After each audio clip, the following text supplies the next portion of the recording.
it's also been a year since you've released Chunk of the Heart, and I've read that there's a song in there about cocaine. I'm not going to ask you to elaborate that much on it, but I would like to ask you, what are the other themes of Chunk of the Heart? The record really, I mean, I wanted to. It's quite a personal record to me, this one, and a lot of the songs it was kind of about like the baggage and and the kind of toxicity of like past and finding new love. Like it was meant to be a very cathartic record in my head. And yeah, like Mr. Nice Guy is kind of about it's meant to be sort of rhetorical. It's like talking to yourself, and like we still party and everything, but it was just things can get a bit much, and before you know it, you're like drowning in yourself. And I think that's kind of what I was trying to convey in that tune. It was a bit of a like slap on the wrist to myself, So that's kind of what the record became, and as records do, like it changes as it's out as well, so now it means different things to me, but Your sound has evolved throughout the record, from the first to the second to the third. Modern sounds, contemporary are the words being used. Would you think that's a fair assessment of what your sound has become, and what would you yourself... We just stopped taking cocaine, and so there's actually bass on the record.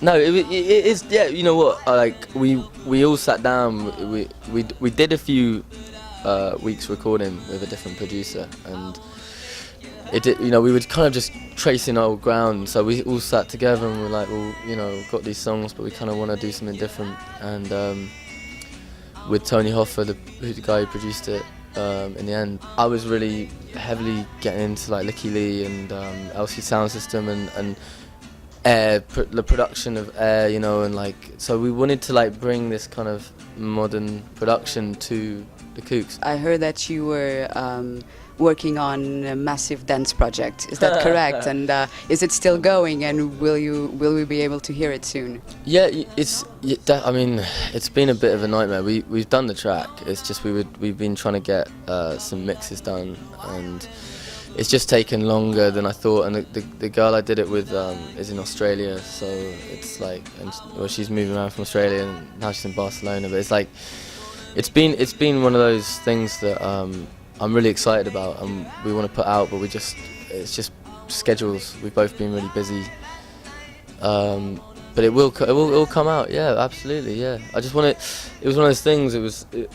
I wanted to.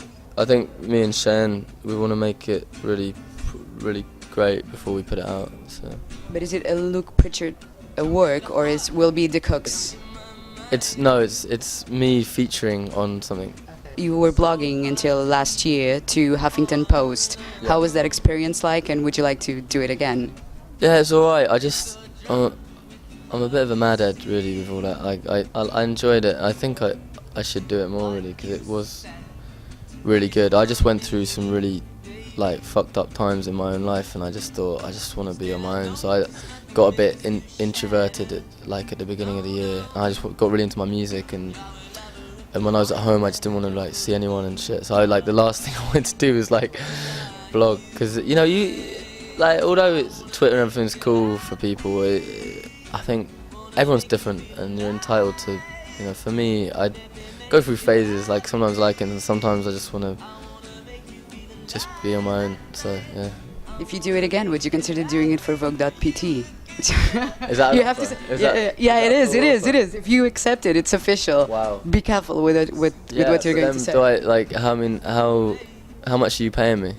I cannot disclose that. That will have to be something I'd you would do it for free, because it's us and it's Vogue and promotion. It's promotion. Yeah, but musicians don't sell records anymore. We need to make money somehow. Yeah, but I mean, you can, if you have more promotion, you can sell more records, and then That's a good point. I'm up for it. Cool. I'll contact you. Give me a shout. Yeah, I'll contact you about that. That could be good. Last question, which is for when a new record? Well, I may be ambitious, but I mean, I definitely, we've got the whole of August off, where we're going to go our separate ways, and I'm looking forward to doing a lot of writing. I'm going to focus on the writing then, and then hopefully we'll be in the studio. We'll be in the studio like by the end of the year, so it should be like middle of next year or something. Very excited actually. Like the progression is cool because the third album, yeah, we were experimenting and now we know a bit about that, so we just got. It's cool. It's gonna be fun. It's kind of Chunk of the Heart perfected. Not perfected, maybe. It's still pretty rough, but it's pretty. It's creative, and also some more. Like, I want it to be a bit rawer than Junk of the Heart. I want it to be a bit more, a bit looser as well, actually. Yeah, but we'll see. We'll see what happens.